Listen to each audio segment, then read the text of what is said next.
Olá, gente, muito bom dia, boa tarde, boa noite. Você que não me conhece, aqui é o professor Júnior Gonçalves, professor da Rede Estadual de Ensino da Bahia, especificamente do Colégio Estadual Hermano Gouveia Neto, em Vida Nova, Lauro de Freitas. Um grande abraço aí a todos os profissionais, a todos os colegas profissionais da educação do Estado, também um grande salve aos nossos alunos, da rede estadual, especialmente os meus alunos lá do Colégio Hermano Gouveia, mais uma vez estamos aqui para falar sobre sociologia, e estamos dando continuidade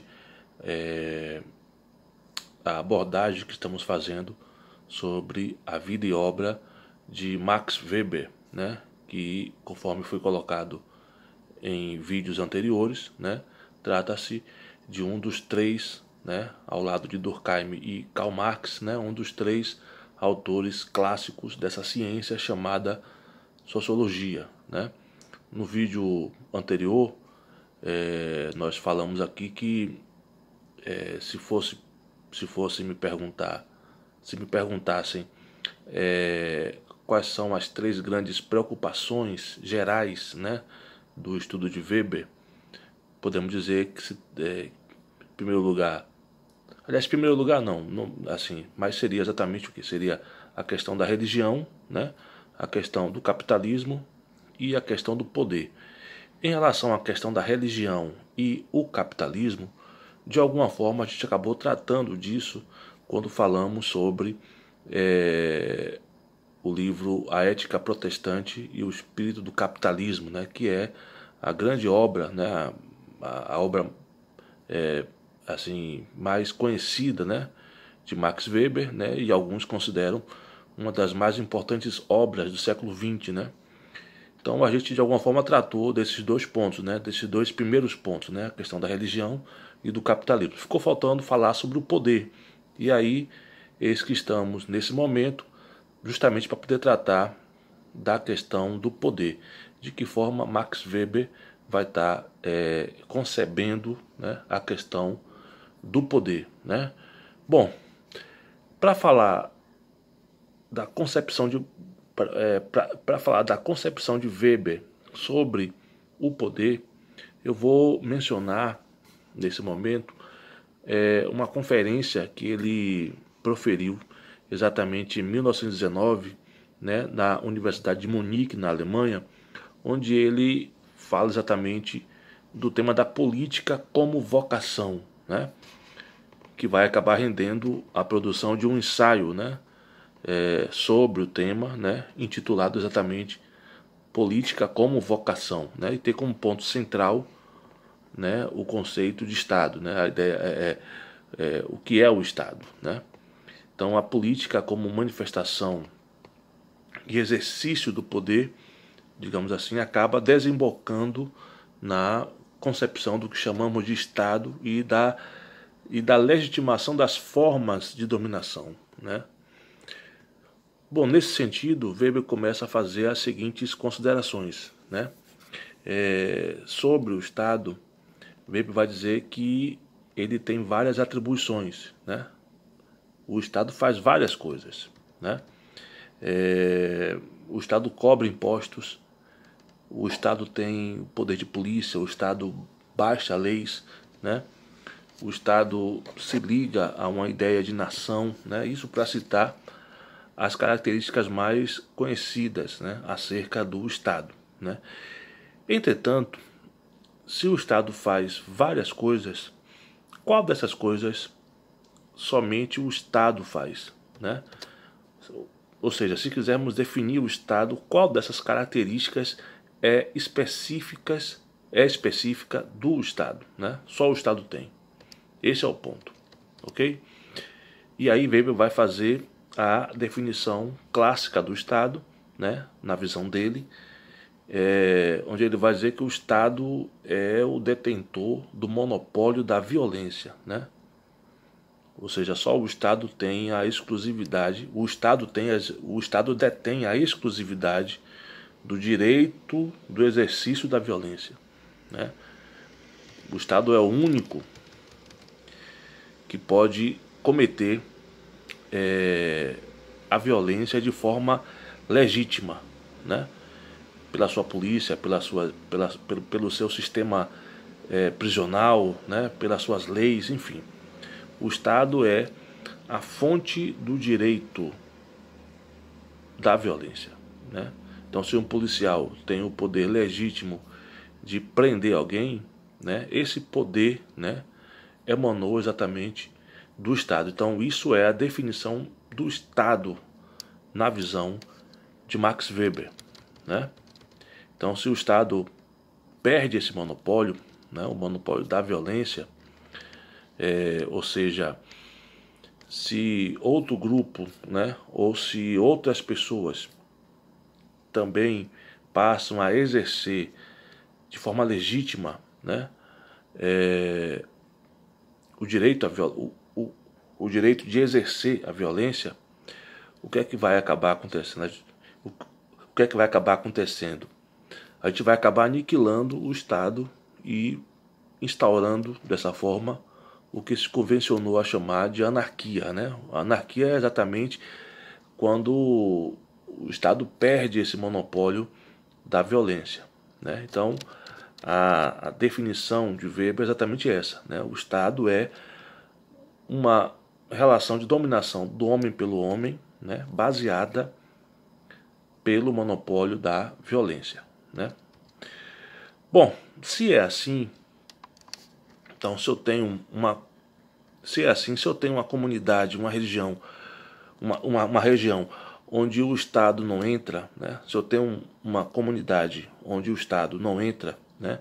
Onde o Estado não consegue colocar suas leis e implantar sua política, né? Não consegue impor suas regras, então a gente vai acabar falando do Estado paralelo, né? Do que chamamos de Estado paralelo, né? Se as condições da realidade em que eu vivo são essas, então isso quer dizer que eu vivo num Estado paralelo, né? Bom, mas aí vem aquela questão, né? Que você deve estar se perguntando. Bom, se o Estado é a dominação do homem pelo homem por esse sistema de monopólio da violência, por que é que os homens aceitam o domínio do Estado, né? Por que é que em determinadas épocas os seres humanos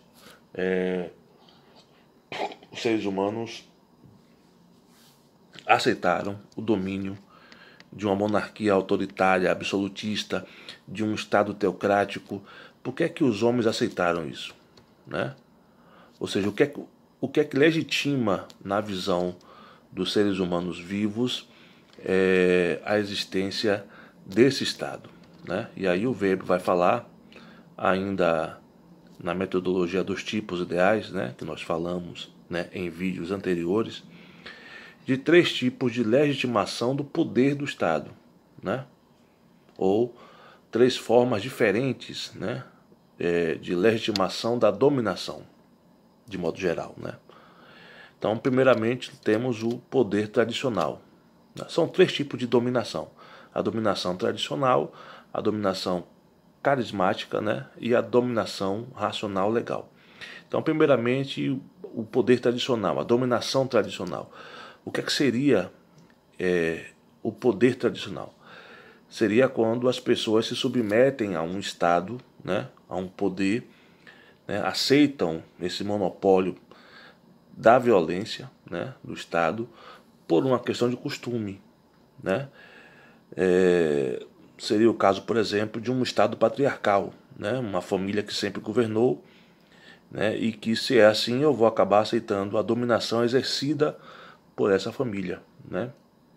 Isso no plano da macro-relação de poder, né? Ou seja, da relação do governante com o governado.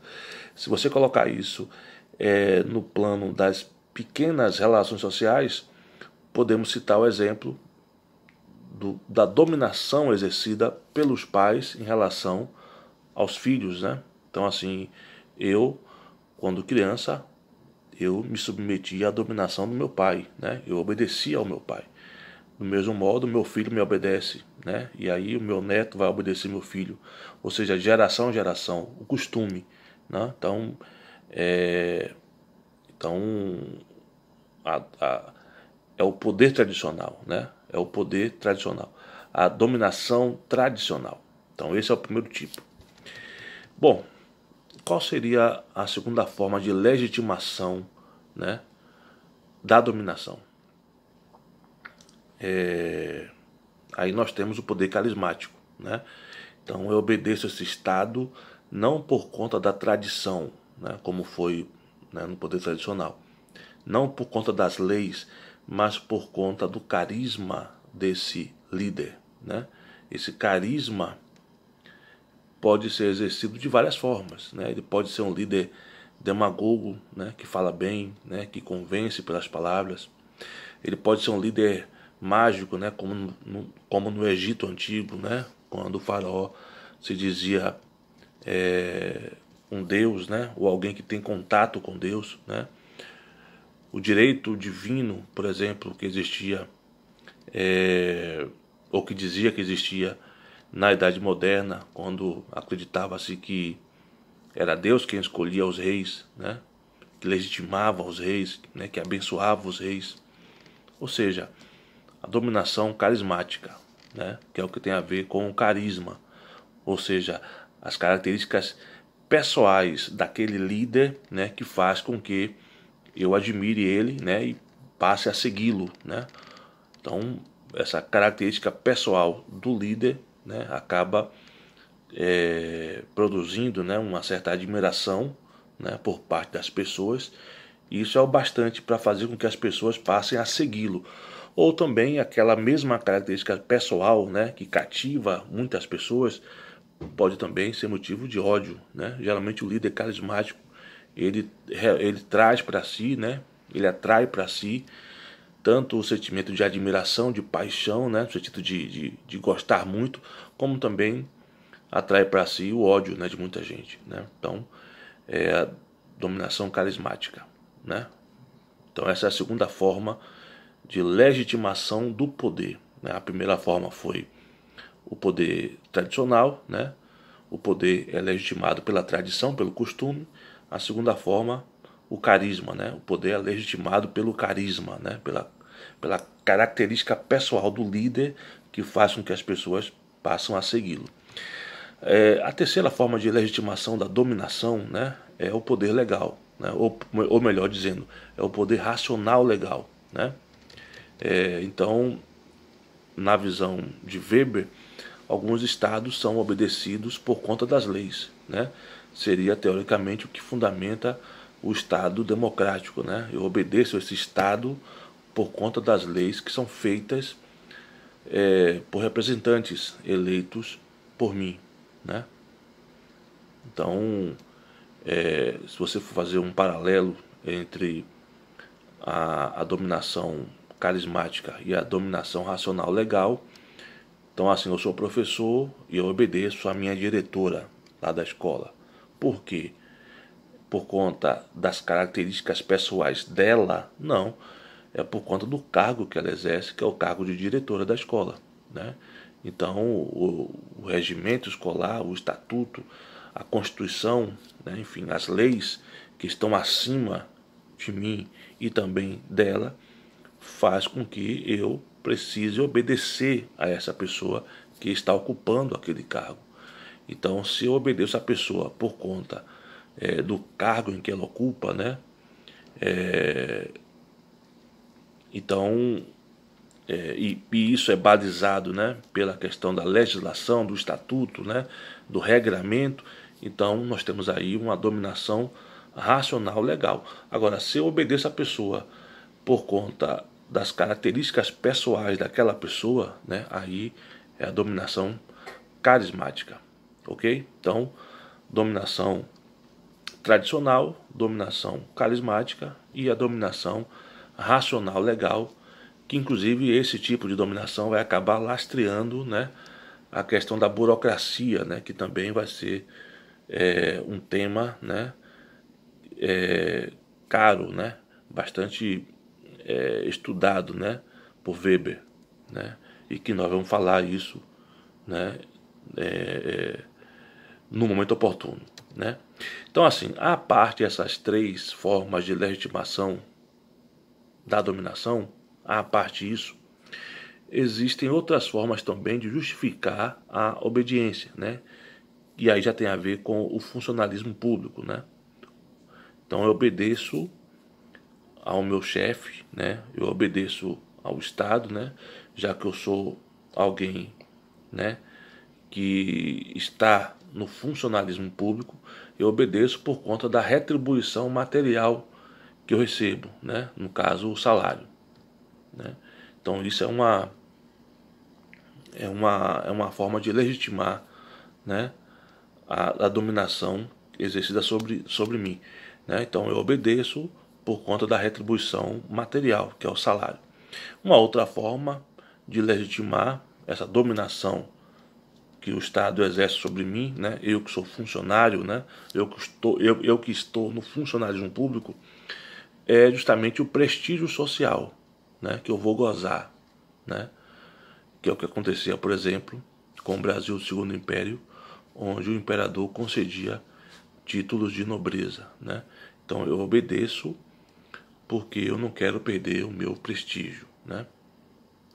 Enfim, Weber ainda fala, pensando na lógica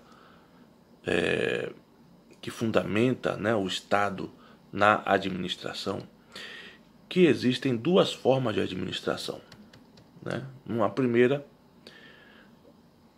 os funcionários, né, os magistrados, né, os líderes, enfim, eles são os proprietários dos instrumentos de gestão desse Estado. No caso, o exército, os cavalos, os veículos, os recursos. Então, esses instrumentos de gestão, eles não estão concentrados nas mãos da figura do rei, né? Ou não estão concentrados nas mãos do Estado, né? Esses instrumentos de gestão estão descentralizados, digamos assim. Seria o caso do Estado feudal, né? Que alguns nem chamam de Estado, na verdade.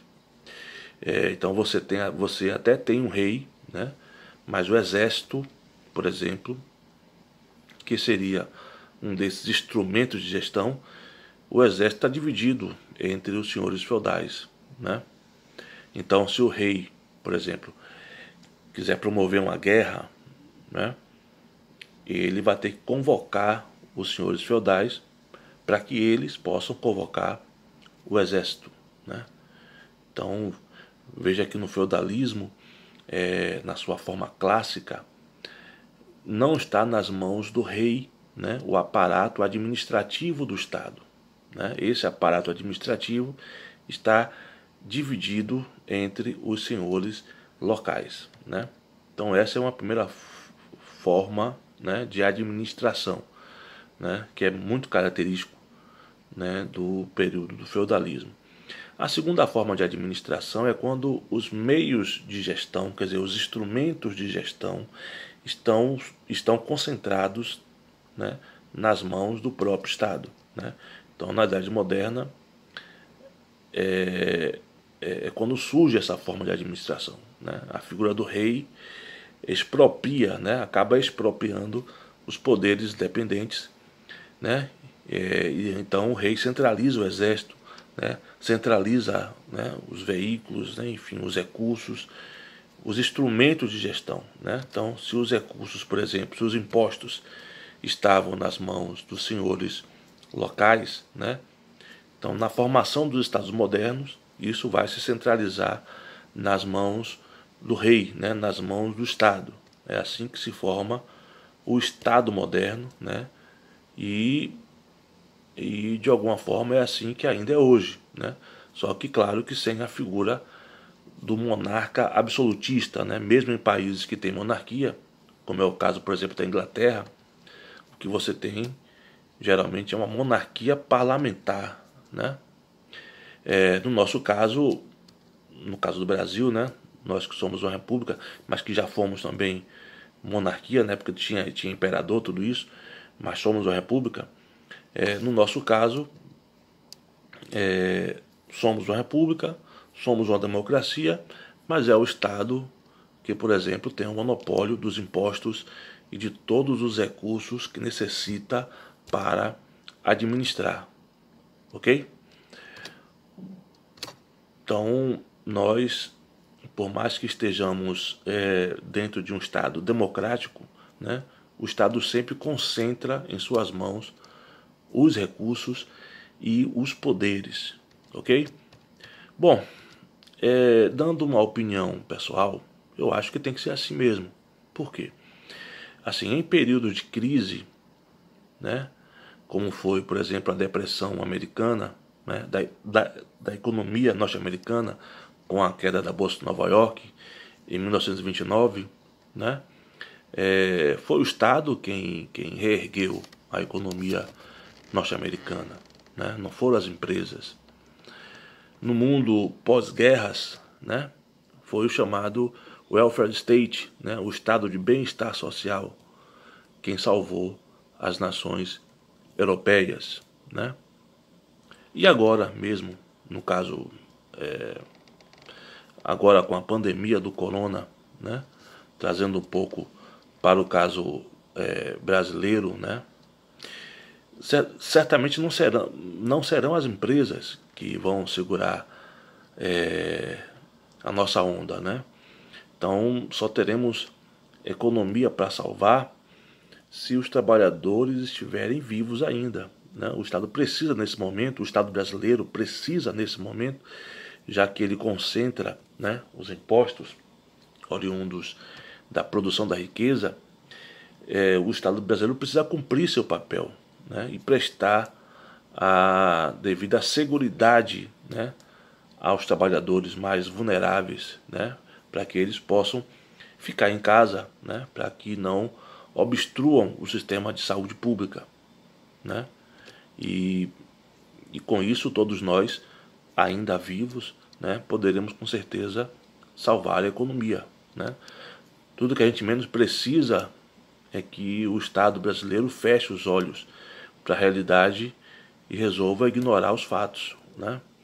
E essa indiferença, digamos assim, do governo brasileiro, especialmente do nosso presidente, esse deboche diário em relação aos casos de morte, né, como no caso do Pará, por exemplo, né, e lá no Pará já temos uma crise, né, inclusive no sistema funerário, né. Então, assim, essas coisas todas, essas sandices todas, no caso brasileiro, agora ganham um novo capítulo, né. O MEC, mesmo diante da pandemia, né, e sabendo que a grande maioria dos estudantes brasileiros matriculados no terceiro ano do ensino médio simplesmente estão sem estudar, já que a maioria são alunos da rede pública, né? Então o MEC resolveu fazer o quê? O MEC resolveu publicar o calendário de inscrição, né, para o Enem. O Enem, que é o Exame Nacional do Ensino Médio, que foi na época de sua criação, né, um indicador de qualidade do ensino médio. Na época de Lula, né, ele passa a ser o grande portal de entrada nas universidades públicas e também a chave para o acesso de estudantes da rede pública em bolsas integrais ou parciais na universidade privada. Então, assim, abrir a inscrição para o Enem nesse período de pandemia, na minha opinião, é um grande desrespeito ao estudante da escola pública, né? O aluno da rede privada, além de ter todo o acesso às condições de preparação para a disputa do Enem, né, ele tem acesso à segurança alimentar, à moradia digna, né, ele tem o apoio dos pais que estão em casa nesse momento, porque o cidadão de classe média não precisa do governo para ficar em casa, né, para ter auxílio financeiro para ficar em casa, né. Esse aluno está tendo, além de tudo isso, as aulas em tempo real pela internet, né? Internet que ele tem em casa, né? Então, assim, talvez pela falta de relação e talvez pela falta de empatia, né, para com o povo, né, esse pessoal do MEC e o próprio Bolsonaro, né, talvez eles não saibam disso, mas assim, uma grande parte dos alunos da rede pública frequenta a escola para ter acesso à merenda, porque simplesmente essa galera passa fome, né? Essa galera agora nesse tempo, nesse momento, né, tá mais preocupada em dormir na fila da Caixa Econômica para receber os R$ 600 da ajuda financeira do governo. Que, diga-se de passagem, Bolsonaro, o governo federal, né, Bolsonaro queria aprovar R$ 200 da ajuda, né? Esses R$ 600, essa ajuda, porque o governo simplesmente sofreu uma derrota, né, da oposição lá no Congresso, e com isso foi aprovado os R$ 600, né, que, diga-se de passagem, muitos estão tendo que enfrentar a humilhação para receber essa ajuda, essa quantia, por conta do excesso de burocracia, né? Então, são dados da realidade. Outra coisa, enquanto o aluno da rede privada segue com as aulas diárias, né, pela internet, né, os alunos da rede pública simplesmente estão parados, porque nem a escola possui plataforma digital para viabilizar a aula remota, nem o professor foi capacitado devidamente e nem o aluno da rede pública dispõe em casa de internet de qualidade para ter as aulas, né, e com isso atingir, ao final do ano, as competências previstas pela Base Nacional Comum Curricular, né, que são os conhecimentos mínimos, né, que qualquer aluno tem que ter, não importa se da rede pública ou privada ou de qualquer região, né, do país, né? Então, assim, o Estado, se ele é forte, né, e tem que ser forte, é para cumprir seu papel, né, e não se esconder e simplesmente fechar os olhos para a crise, né, para a realidade, para o mundo que está à sua volta, ok? Enfim, era isso, né? Se você gostou, eu peço que você deixe seu like, né? Eu peço que você se inscreva no canal, peço que você ative o sininho, né, para receber as notificações, né? E, obviamente, peço que você compartilhe, porque compartilhar conhecimento é sempre fazer o bem para a humanidade. Ok? Forte abraço, tamo junto, até mais.